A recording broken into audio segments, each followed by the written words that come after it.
There was a group called the Women's Christian Temperance Union, and they were motivated to get the vote so that they could speak about they are my kind of women. They are out there changing the world. Well, this is what women can do. This is what women of faith can do. Wendy Simpson is a pioneering leader whose career spans male-dominated industries like air freight, telecommunications, and property development. Known for driving global impact, including bringing the internet to China, she's also a passionate advocate for women, youth, and communities, guided by her deep Christian faith. Take me back to where that all started. What was it like growing up that made you decide that, this is kind of my mission to really empower women?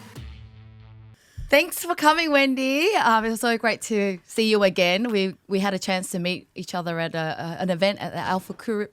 How do you pronounce that word? Alpha Curious. Alpha Crucis. Gala, and we've stayed in touch ever since. And I think it's been a year since we've seen each other. The last time was at my Christmas party. It was. Yeah. Yes. Well, before we get into the show, I would love to see what you've got there.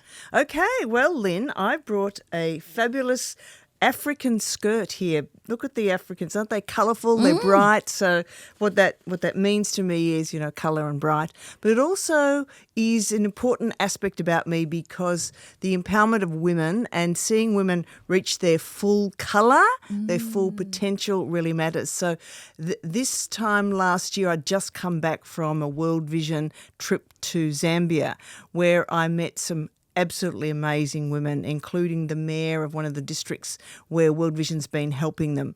She's in charge of 1 million voters and she's the youngest mayor ever, and she physically door-knocked every region in her electorate to get elected. So this little skirt here, as a sign of respect when you go into an African village, you don't go with your shorts on, or you put on an African skirt so you can dance with them and celebrate. And so it just brings to me the sense that life is for living, there's colour, there's movement, but when women reach their full potential, great things happen. I just love that. That simple item really tells me two things. Number one is you're adventurous, you explore, you travel, which I want to touch on that as well. And I guess just your passion for helping women. And also take me back to where that all started. You as a child, what was it like growing up that made you decide that, this is kind of my mission to really empower women? Yeah, it's interesting, isn't it, that where did these things start? And so in preparation, I thought about this. So there was a group called the Women's Christian Temperance Union. Little known fact that the vote for women came from Christians, and they were motivated to get the vote so that they could speak about domestic violence and excessive use of alcohol. And so this group of Christian women all around the world were speaking out against the use of alcohol, which then led to domestic violence. And I read about these women. They were really feisty women. We know about the suffragettes, but there was the suffragists. And these were the Christian women who were chaining themselves, to Parliament. What year was this? This was in the 1890s. So South Australia was the first to get the vote in Australia, and it was led by Christian women.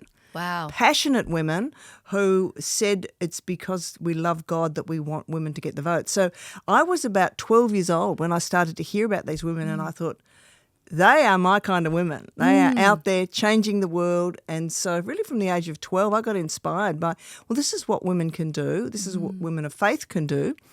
And then as I was growing up, I was reading The Female Eunuch, which was a book about women's empowerment, quite a secular book. And then I was reading the Bible that said that women and men can have a whole new life if they do live life God's way. Yeah. And I thought, I want to be one of those kind of people. So really since I was, in early teenage years. Yeah.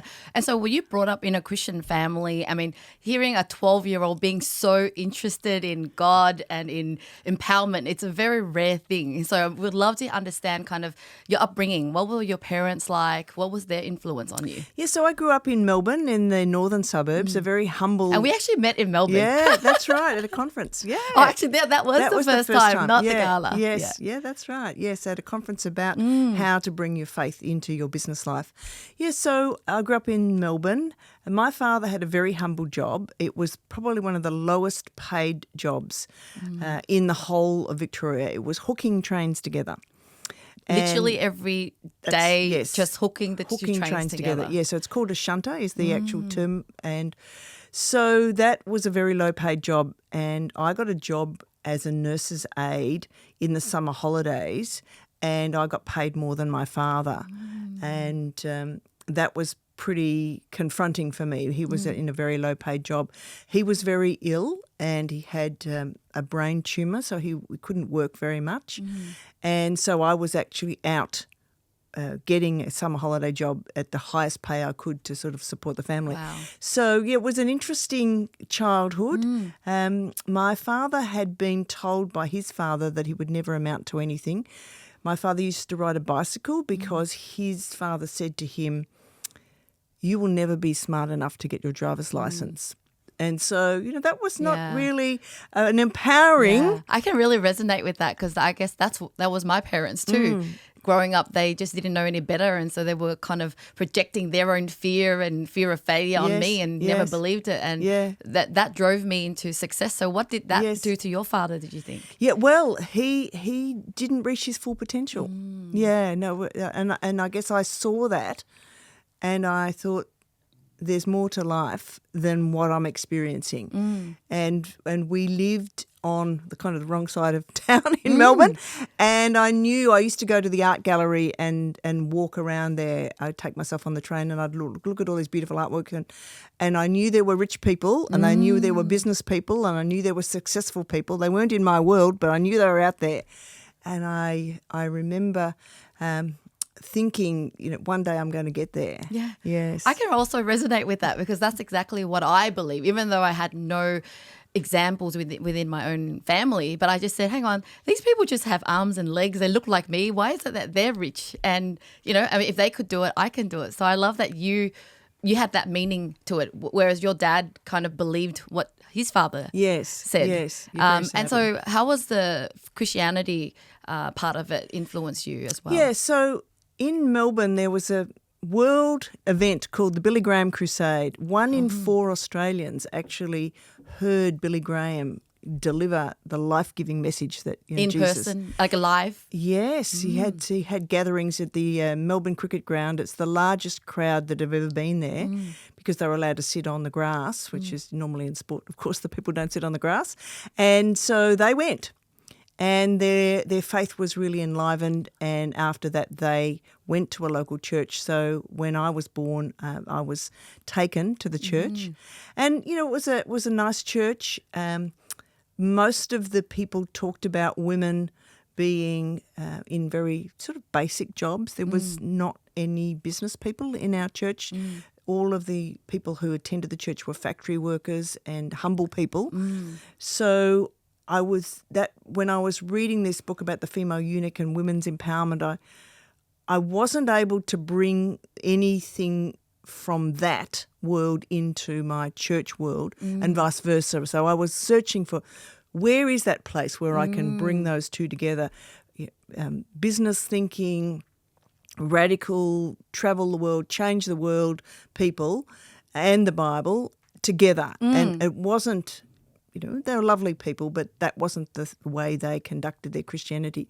But I knew I wanted it, and I knew that it would be out there somewhere because I'd read about these Christian women that had changed the world and, vote for women. So I thought they're out there somewhere. Yeah. They were around in the 1890s. They're not here at the moment, but I'm going to find them. Yeah. That's amazing. And being so young, how did the message resonate with you so much in terms of, reading the Bible or listening to the words of God? Because I have an 11-year-old daughter at the moment.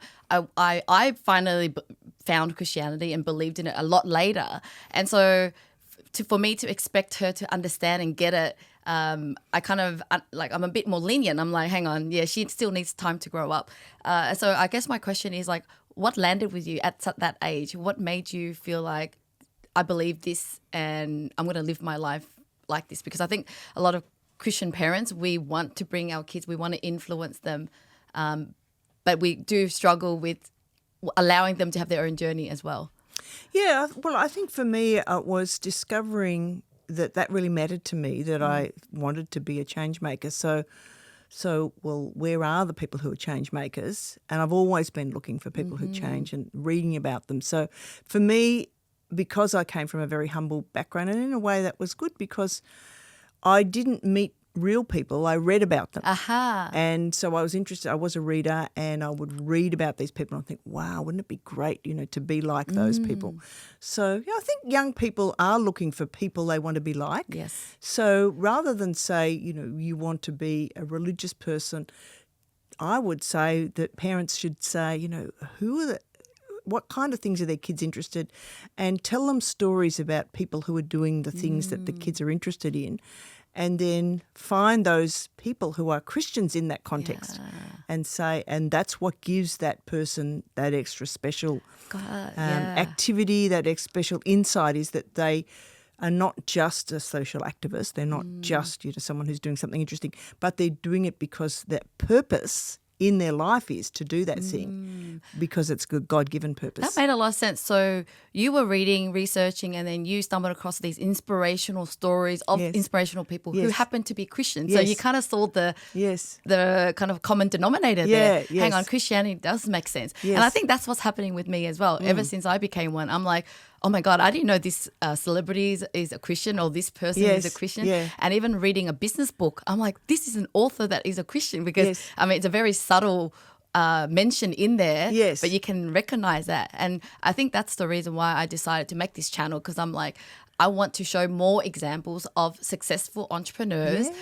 people who are, I guess succeeding in the worldly way, but do it in the right way and do it in God's way. Yeah. And so I would love to hear your journey from as a teenager and then getting into the corporate world and, becoming the first female senior executives in lots of big companies. Like, what was the journey like? Yes. So it's interesting, isn't it, when you think of a very humble background, and I just attribute it that God had a purpose for my life, because as I've gone through life and as I meet peers in various industries that I've been in, I'm always really quite fascinated that most people have had, a very privileged background to get to the top. So they've had different background to me, but, I can say that if God has a purpose for your life and you make yourself available, that purpose will come to fruition. So it's not where you start that matters, it's where you finish. So my start, I didn't choose it. But as I started to have more choices, so I did choose to study hard and get good marks in year 12 so I could get a scholarship, because there was no way that I would have been able to pay for, or my family would have been able to pay for me to go to university. So I did that. I went to Royal Melbourne Institute of Technology. And RMIT. Yes. So did I. Yes. So interestingly enough, at that stage, I was actually thinking about being a goldsmith, and so I took a open day tour, and I was interested in being creative, and so I did the tour, and then at the end I said, just wanted to check, how much money do goldsmiths make? And they said, well, unless you're really, really good, not very much. And I thought, I think I'm in the wrong tour. So I looked around and there was another tour going, and it was the business studies tour, and they were taking people around, and it was actually the beginning, the very, very early days of the internet. And so I joined that course, and that was a real game changer for me. So then a part of the scholarship that I won, I needed to be a school teacher. I had to commit to being a school teacher, to take my technical education. So I was a school teacher in the technical system. And then I did a range of things, including seeing an advertisement in the local newspaper for a Rotary group study exchange that was going to Connecticut. And at the time that I was looking at that, there were no female members of Rotary. There are now. And it was the Americans wanted to send a group of 4 top businesswomen to Australia as part of this exchange program. Yeah. And so the Rotary in Australia had to find 4 women to send as a return.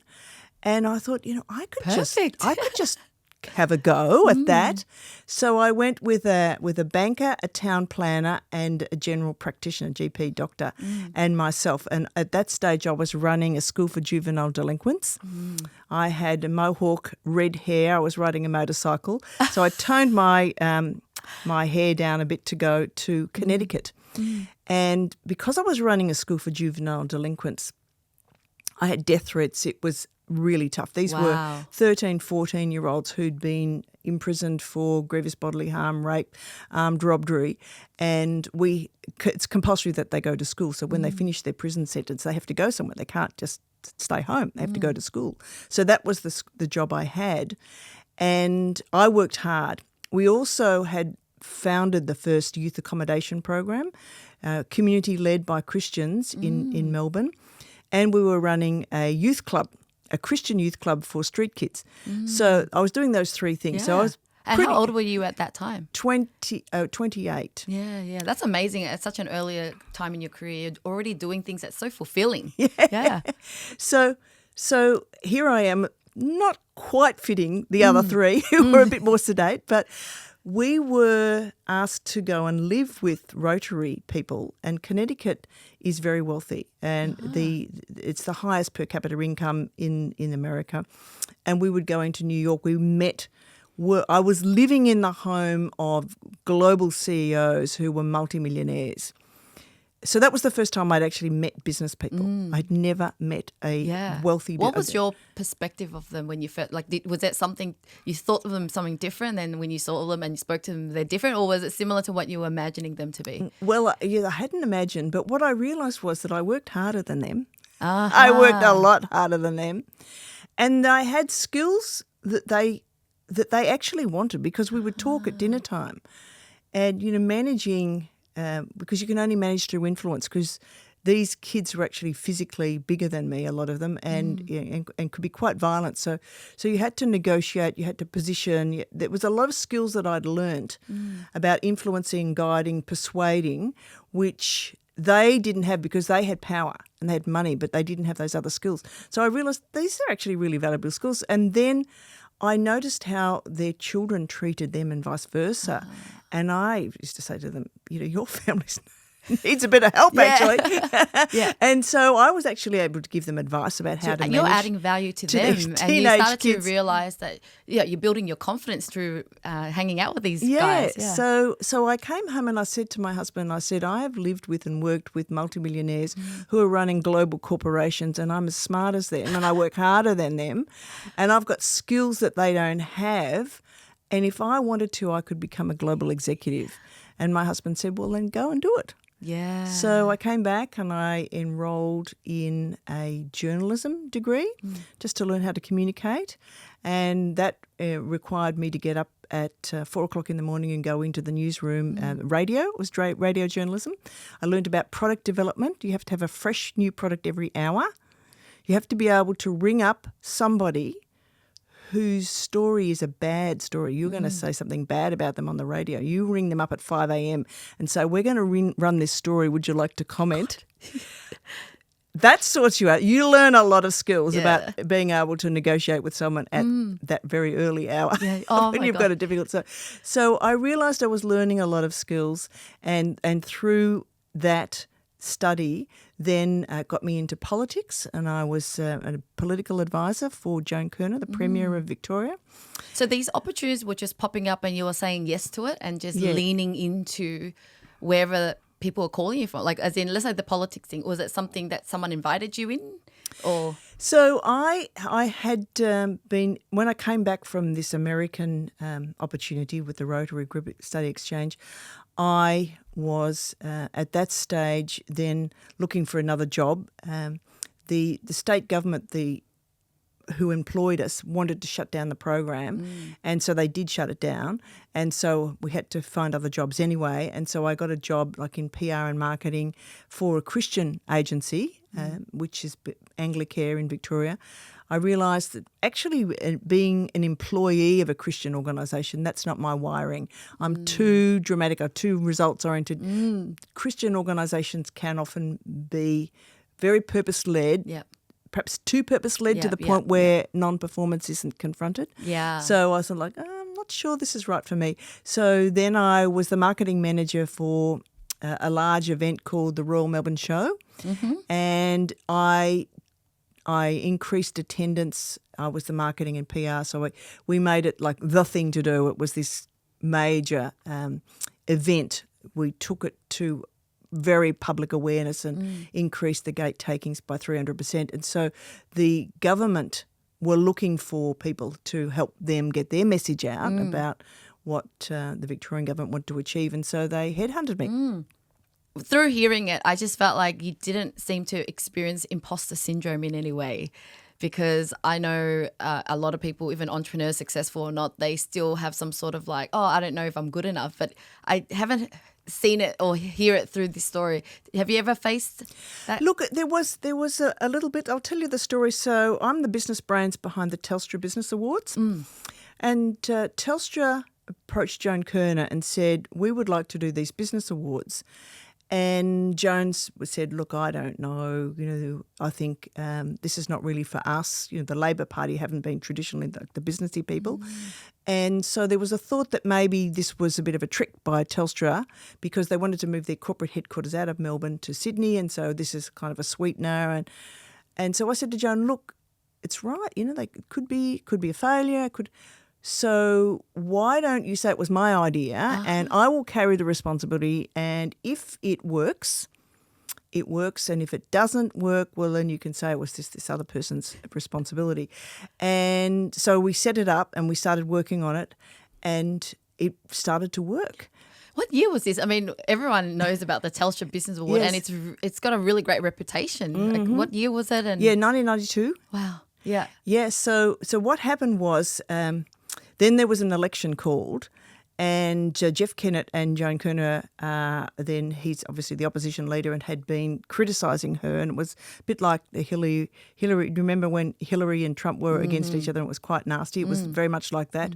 And so that big convention hall, which is down in the Docklands, which is actually now called Jeff Shed, but it was called the Exhibition Centre, we booked that for the gala dinner, and we said we want 1,500 people to come to this celebration of the business community in Victoria.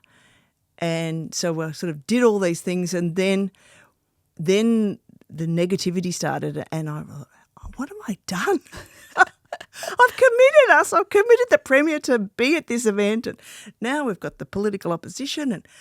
And I remember walking along the Maribyrnong River with my husband praying and saying, God, you've got to help me. Because it became very political and people weren't sure whether they wanted to buy tickets. And I thought, how do I do this? I was just stuck, and I thought, what was I thinking?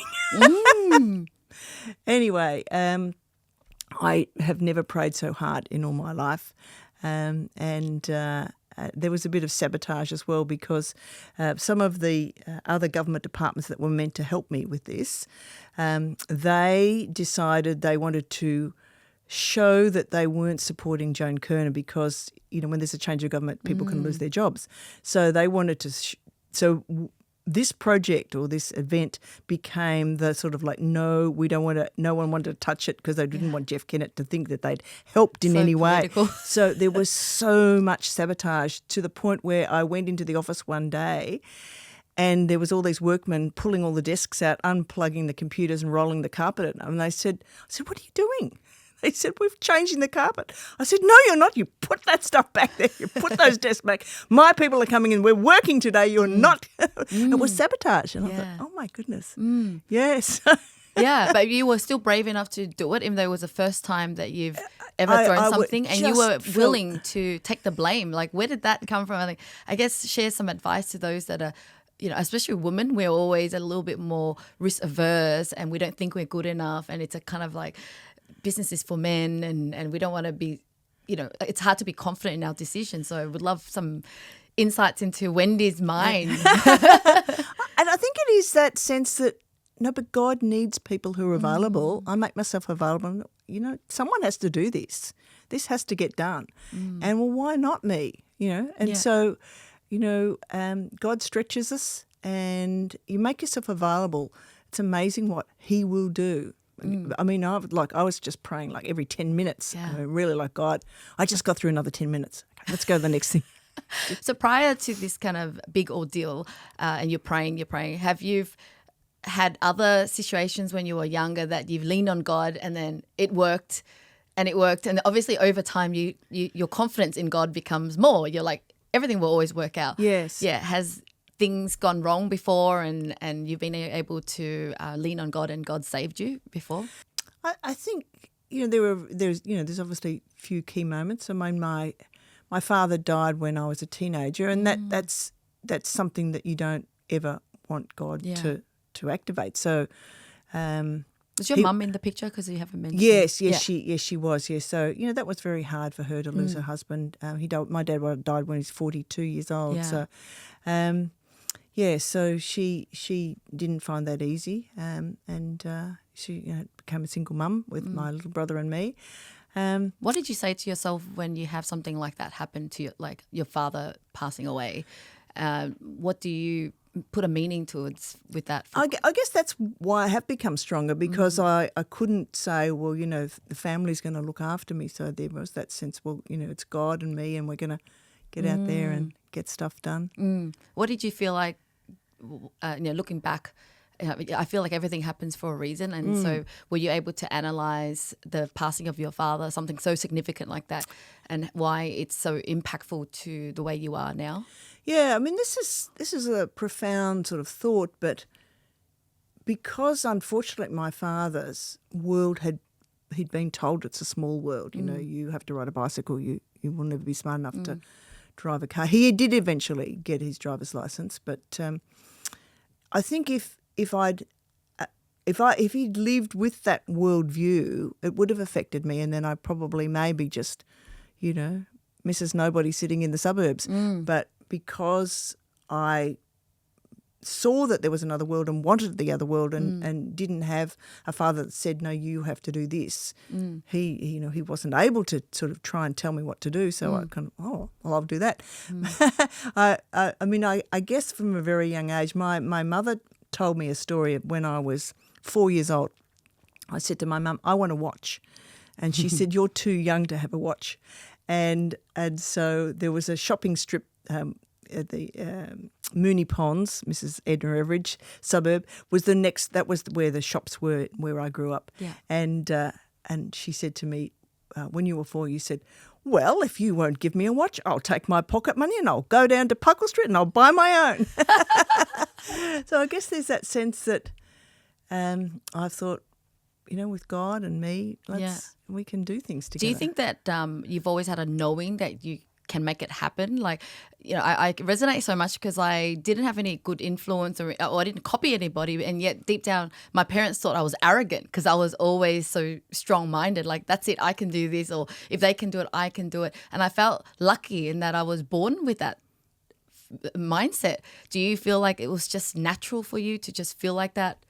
Well, I look around the family, and so I think, it's not something that is, like a family trait. So I'd say it's a God-given thing that was just in it. I read Psalm 139. I've been through cancer twice, and I live in Psalm 139. I read it, constantly meditate on it, and it says that every day in our life is written in God's book before the first day began. So. Yeah, I'm intentionally make myself available to live God's way. And so you say, well, the things that I've done, the path that I've been on, I've attempted as much as possible to live my life where God wants me to be. Yeah.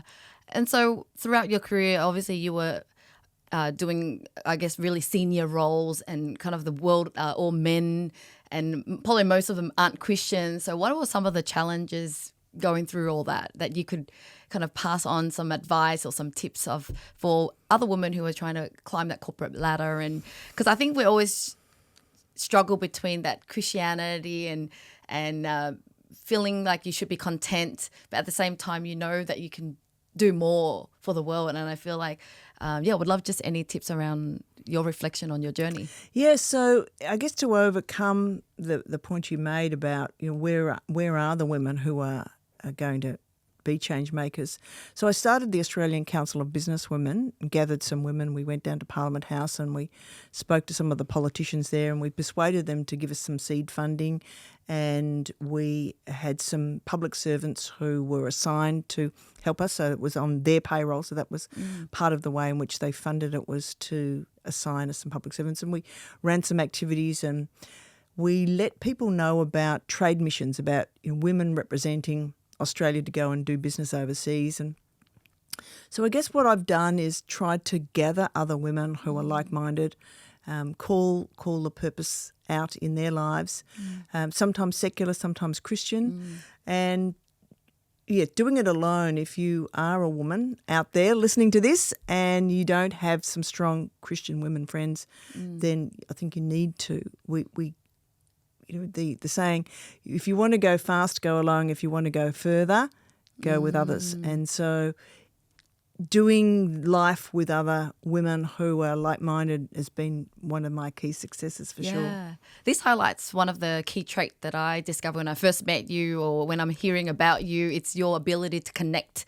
You are so great at networking and nurturing relationships. So love some tips on that, and even where did that come from? Is it from young that you already knew to build great relationships? Yeah, so there is a tool which I recommend that everyone get onto. So Gallup have something called the Strengths Finder, and my number one strength is individualisation. And so those of us who have a business mind, you'd say, where do I get the best return on investment if I spend my time polishing and sharpening my strengths? The return on investment is, you know, meteoric, versus spending hours and hours and spending thousands of dollars to try and improve something that's our weakness. So my number one strength is individualisation. It means that I meet people and I can listen to them and discern what it is that's special about them. Yeah, so then there's achiever, which means I can work long hours without getting tired. Strategic and arranger, which means so I don't network as such, but I meet people and my little brain just connects and thinks, okay, they get filed away in the computer brain. And then about 2 weeks later, I thought, you need to meet so-and-so. So I strategically connect people and help them, and I discern what it is that they are looking for, what they're doing in their life, and I think you need to meet. So I do a lot of introductions and connections, and then learner. So they're my 5 strengths. So what's the test called? It's called the Gallup Strength Finder. Strength Finder. And it comes from a biblical principle, which is Jesus talked about a man who was managing a vineyard, and he had 3 servants, and he gave them different talents. He gave one 5, one 3, and he gave one. And the lesson out of that is use the talents that you've been given. And so I know that they're my strengths. And what the survey does is teaches you how to use them, but also that you are energized when you use your strengths, and you can do them even when you're tired. Yeah. Which is really interesting, because if you are going to be an executive, you have to learn to work long hours, not to work in the office for long hours, but you've got to be on. You've got to be capable of making good decisions, you know, from 6 o'clock in the morning till, you know, at least say midnight. If you're an entrepreneur, if you're a business person, they could be good decisions about your family, about your church, about, you know, your own health or your business. But you have to learn how to maximise your energy, because you are. I mean, that's what business people do. They're decision makers, and so if you postpone decisions all the time because you're not energized, and then you're not decisive, which means you're not doing the business that you want to do. Yeah, so I find the Strength Finders Yeah. really insightful. I Yeah. highly recommend it. So, because I mean, connection is so important in success. Whether, you know, if you're in business or even if you're trying to climb a corporate ladder, you should know people. But if someone feels like they're not a natural connector, do you think that they should know someone that's connector and just lean on that, or it's something they can develop?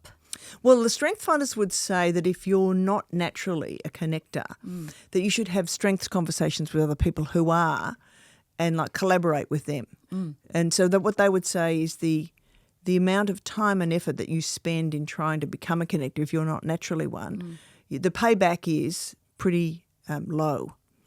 So you'd be better off looking at your strengths. So you do the test, you find out what your strengths and leverage those. Then you'll be more successful and you won't be tired. Yeah, yeah. Because, you know, the people who are not natural connectors, That's right. they get tired. I mean, I used to have a team in when I was living in Shanghai with the big job I had there, and I had two people who you'd send one to go to a conference, and he would want the next day that he came back, he'd want to gather the whole team and blah, blah, blah, blah, tell everybody about the conference.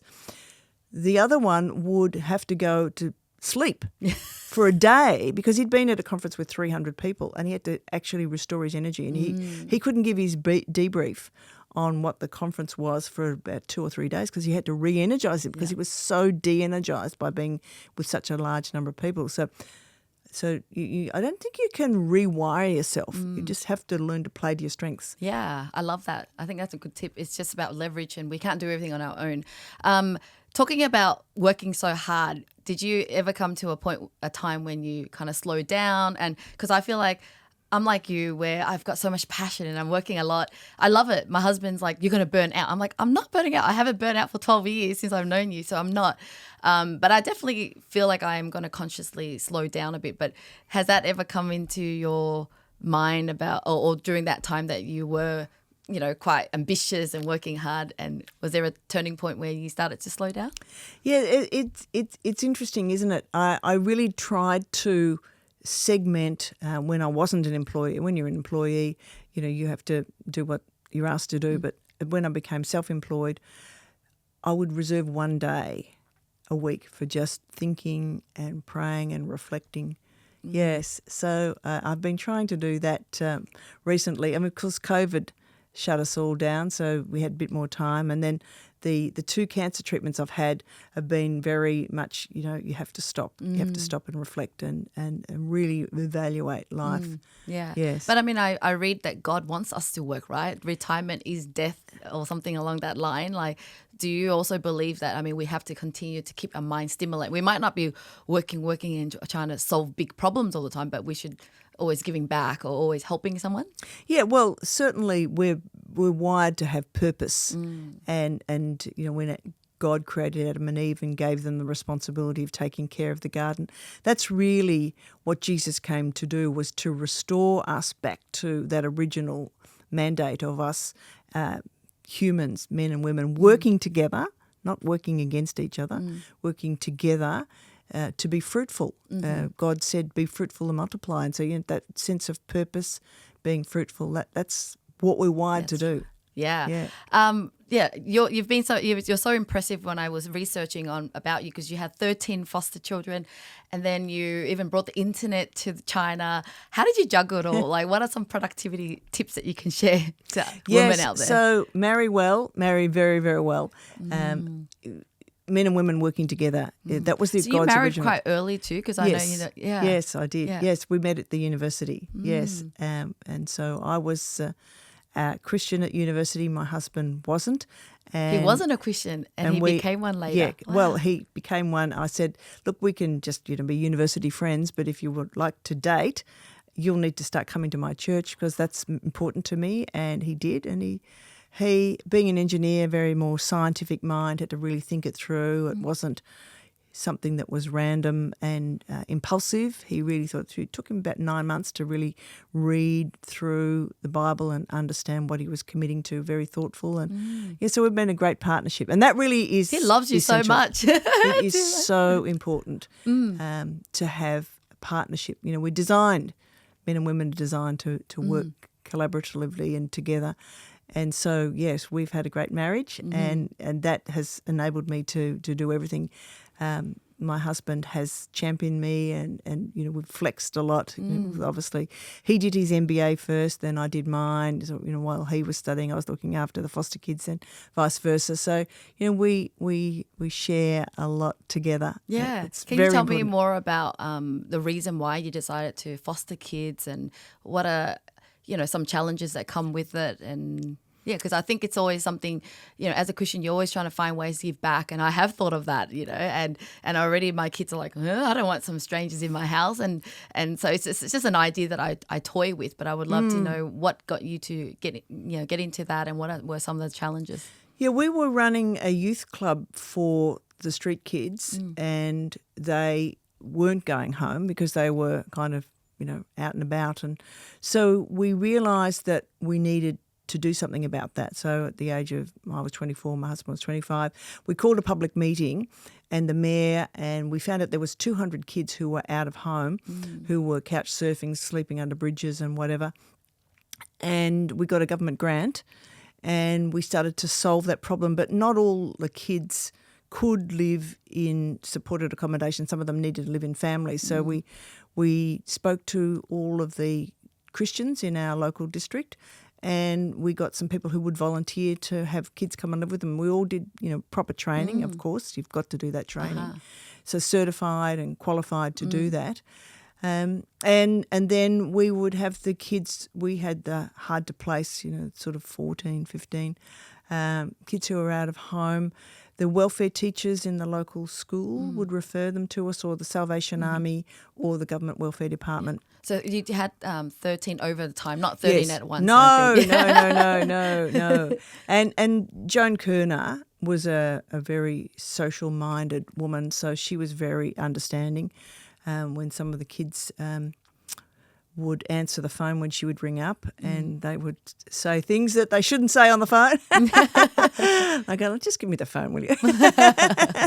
Yeah. So you did that. And the story about bringing the internet to China, that sounded really interesting and strange in a way as well. So, yeah, I'd love to understand a little bit how that happened. Yeah, so I was running freight operations for TNT, and in that organisation, TNT didn't have its own aeroplanes, so you had a customer-focused front end, but the back end, all of the freight just goes, on the same aeroplane, and Qantas and others. So I was good at having sales teams who would treat the customers like they were unique. But once we picked up the package or the box, it just went on the same freight. So, it wasn't that differentiated really. And so when Australia decided to go to mobile networks, the industry comprised Telstra, Ericsson for mobile networks, and Alcatel for fixed line networks. And that was the industry. The whole of the industry was just three players. And then when Optus came, Optus said, well, we don't want the same engineers that look after Telstra to look after our telecom network. So you're going to have to build a whole new team. And so Alcatel realised that with the deregulation of the telecoms industry, they needed someone who could front-end differentiate, but the back end was the same. And so, how did we do that was what I was asked to do. So I was responsible for Australia, New Zealand, Singapore, Indonesia, and the Philippines. And then there was a problem with one of our factories in China, and the internet was starting to happen in North America and Europe, and they didn't have any senior executives who could go and look at this factory and solve the problem. So they sent a group of us up to Shanghai to do a research project and work out what was going wrong, and we made our report. And then the global headquarters said, well, all our executives are really busy in North America and in Europe. So I guess you'll have to fix the problem now that you've worked out what the recommendations are. Go in there and fix it. So I went for 7 weeks. And then in the 7th week, the Chinese government said, there seems to be something happening called the internet. It's going on everywhere. We would like to have it for China. And we said, well, we actually own the intellectual property for ADSL, so you've come to the right people. Yes, we can do it. And we could actually put the manufacturing of the internet technology in this factory, and that would help us fix the problem, and we could do that. And they said, right. Well, that's what we'll do. And so they said, can you stay? So I rang up my husband. I have to stay a bit more than 7 weeks. So I stayed 6 years. Wow. So did he ended up moving with you? Or? No, so I would go back and forth. Yes. Yeah. He came up a few times Well, as that's amazing. And then when did you kind of move into owning your own business then? Yes, so that was one of the reasons why he couldn't come, because we jointly owned an engineering manufacturing company in Australia. And so when I would come back, I'd scheduled to come back, for long weekends. Then I'd be in the factory, looking at various things with Jeffrey. And that's how we kind of worked it, that, he was running the business in Australia and I was buzzing around China doing the internet. And then after that, we made Shanghai the regional headquarters, and so there was in fact 16 countries in Asia that were all getting the internet. So once we got things in place for China, we were doing internet connectivity and broadband and satellites and undersea cables and mobile phone. We launched the first mobile phones in China. Oh my God, that is so exciting. So great for the resume. Now, just bringing back into faith because the topic of the podcast is called Faith to Freedom. Yes. I'm curious to know, when you wanted to be successful and make money, was freedom something that you were seeking? Freedom to do whatever you want? What did freedom mean for you when you first started versus now? Yeah, well, I guess, it was very gradual, very incremental for me. So there wasn't a sense that, I'm definitely going this direction. I mean, I never would have picked that I'd be going to China and doing the internet. So it's just, I would say it was more reaching my potential and fulfillment is really what my faith has given me. Yeah. Well, Wendy, I just want to wrap up the show. I've really enjoyed talking with you. But if you were looking at our audience right now, especially women, and she's really wanting to take that leap to pursue her potential, but at the same time, there's a lot of fear. What would you say to her, someone who's watching right now? Yeah, I guess, the catch cry, feel the fear, but do it anyway. Fear can be a risk management, to be careful and to be thoughtful, but don't let it stop you. If you've got a purpose in your life, you owe it to this world to be the best you. So don't hold back. Don't make yourself smaller. Be the strong and powerful woman that God's designed you to be. Well, thank you so much, Wendy. It's been such an honor to be speaking with you and just hearing all your stories. And you're one of the most influential and powerful women I've ever met in real life. So thank you. Thank you so much. Okay, I think we do a little shake hand. Thank you.